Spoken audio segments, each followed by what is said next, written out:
ஒரு பழமை வாய்ந்த வீடு. ரொம்ப சூப்பரா இருக்கு இந்த வீடு. உள்ள போய் பார்த்தேன் நான் இப்போ. கண்டிப்பா இதில இருக்கிற ஒரு இடம் உங்கள பிரமிக்க வைக்கும். இப்போ நான் வீட்ல இருக்கிறவங்ககிட்டயும் பர்மிஷன் வாங்கிட்டேன். பார்க்கலான்னு சொல்லிட்டாங்க. பாருங்க இது ரொம்ப ரொம்ப இது பழமையான ஒரு வீடு இது. செம்ம பயங்கரமா யோசித்து கட்டியிருக்காங்க இது. ரொம்பவும் பழைய வீடு இது. சரி நான் பேசிட்டே இருக்கிறேன். வாங்க வீட்டுக்குள்ள போலாம். பாருங்க என்ட்ரன்ஸ் பார்த்தோன்னா, ஒரு சின்னதா ஒரு ஆள் குனிஞ்சு போதுற மாரி இருக்கு இது. உள்ள போனவுனே நம்மளுக்கு ஃபர்ஸ்ட்டு லெஃப்ட் சைட்ல பார்த்தோன்னா, கிச்சன் தான் இருக்கும். கிச்சன பாருங்க எப்படி பிரம்மாண்டமா இருக்கு பாருங்க. எவ்வளோ திங்ஸ் அதில அவங்க வச்சிருக்காங்கன்னு பாருங்க. யப்பா! இவ்வளோ பாத்திரம் இருக்கு இதில.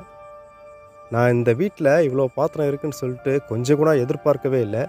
இந்த கிச்சன்ல அந்த பாக்ஸா இருக்குல்ல, அதிலலாம் நெறையா பார்த்தோன்னா, காய்கறி ஜாமான், மல்லிகை ஜாமான் அப்படி ஏகப்பட்ட பொருட்கள் வச்சிருப்பாங்கன்னு நெனைக்கிறேன். அதனால தான் இவ்வளோ நெறையா இருக்கு. அப்படியே நம்ப கொஞ்சம் ரைட் சைடு திரும்பி உள்ள போனா, ஃபர்ஸ்ட்டு ஹால் தான் வரும். இந்த ஹால பாருங்க, எவ்வளோ கியூட்டா இருக்குன்னு சொல்லிட்டு. வீட்ல இருக்கிறவங்க, "வீடியோ எடுக்காதீங்க, நாங்க சுத்தம் பண்ணல. எல்லாம் அப்படி அப்படியே கிடக்கு" அப்படின்னு சொன்னாங்க. சரி நான் தான் சரி டைம் இல்லன்னு சொல்லிட்டு, நான் அப்படியே எடுத்துக்கிறேன்னு சொல்லிட்டு தான் எடுத்தேன். அதனால கொஞ்சம் திங்ஸ் எல்லாம் இதில கொஞ்சம் அப்படி அப்படியே இருக்கும். பாருங்க இதுதான் பெட்ரூம்பு.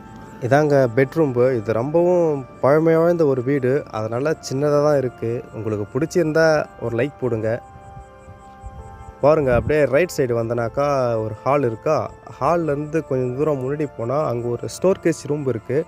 அந்த பழைய பொருட்களெல்லாம் அந்த ரூம்ல அந்த டிவிக்கு பின்னாடி ஒரு ரூம் இருக்கு பாருங்க டோரு. அதுதான் பழைய ரூம்பு. அதில பழைய பொருட்களெல்லாம் அதில தான் அவங்க போட்டு வச்சிருப்பாங்க.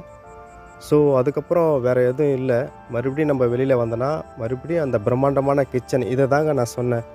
கண்டிப்பா உங்கள பிரமிக்க வைக்கும் அப்படின்னு சொன்னது இந்த கிச்சன தான். இந்த மண் வீடு எவ்வளோ அழகா இருக்கு பாருங்களேன். இந்த வீடு உங்களுக்கு புடிச்சிருக்கா? புடிச்சிருந்தா கமெண்ட்ல சொல்லுங்க. இது மாரி நெறைய வீடு நான் போடுறேன்.